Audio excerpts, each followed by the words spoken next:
Hey, YouTube. It's Don here. I know I'm sick right now, but my sister got me Hi. a wick and one for my Zippo. And here it is. Right, it's right here, and I'm just gonna show you guys how to put this in. And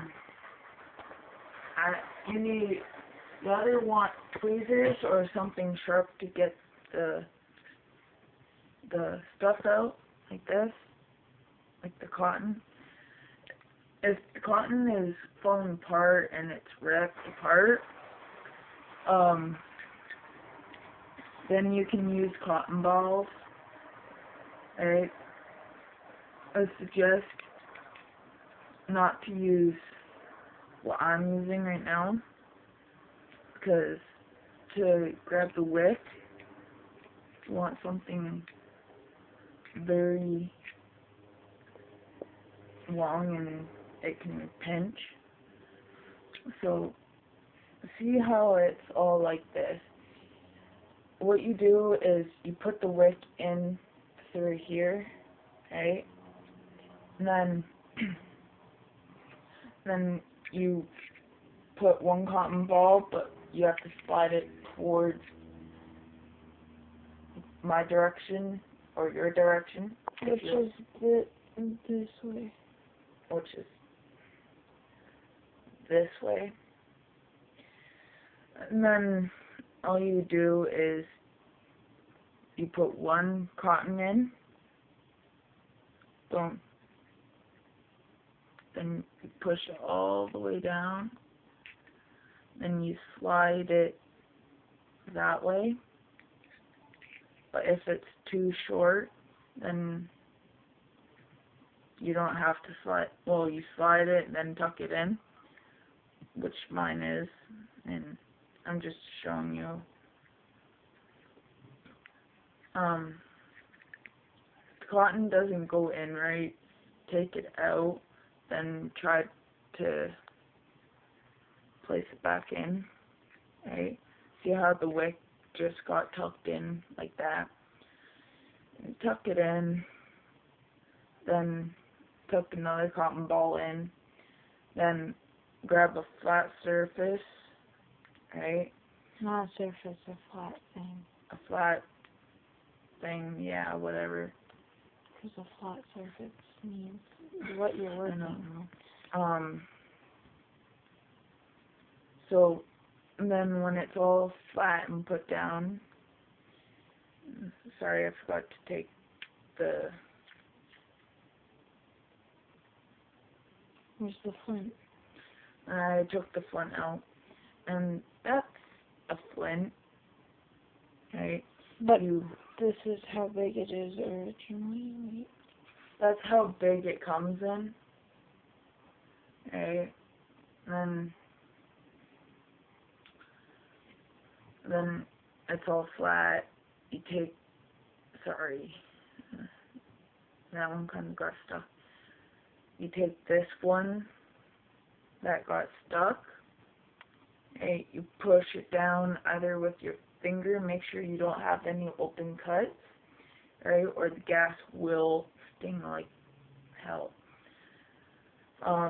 Then you put the one more cotton in that goes over top, right? Put the flint either or what way up, like just make sure it makes a spark. Then you put the spring in, so it holds the flint in, and you will notice that it hangs out. You have to push down and then like grab your index and turn it, or do it like I just did, like push down with your index and tilt up, make sure your finger doesn't tilt screw up. Then grab your thumb and then twist. It doesn't work always. And there.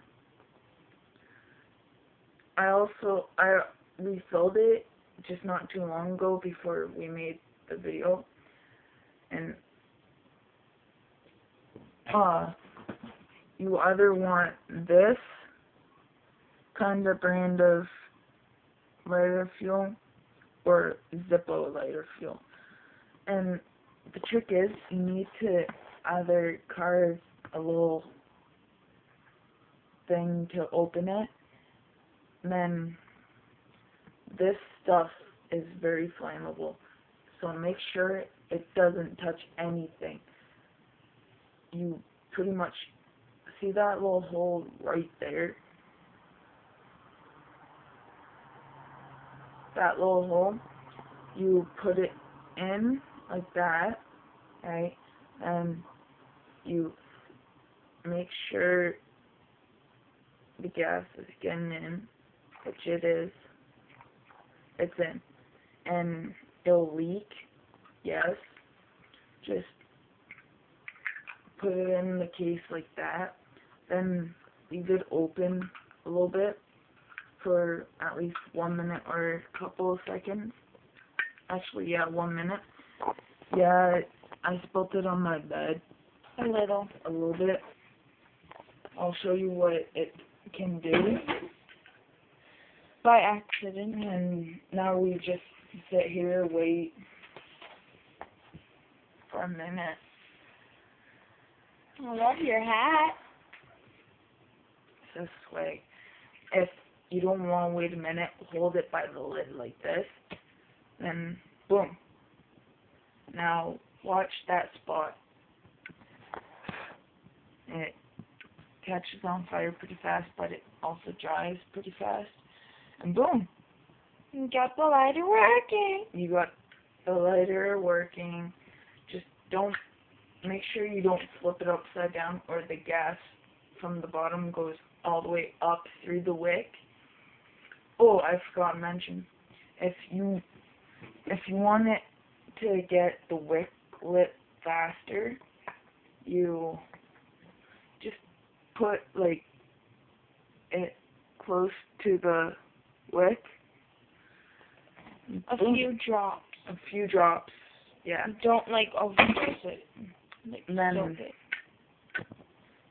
boom. But don't overdose it, like my sister just said. Right. Or else bad things will happen, man. And voila, there's your flame. It takes a few minutes to get bigger. But don't worry, it will get bigger. And if you want your flame to be at least this high, you have to set it where your pinky can touch it. Like my pinky, it's up to here, right? But the wick is there. And boom. It'll get bigger, don't worry. See? And that's it. Peace out.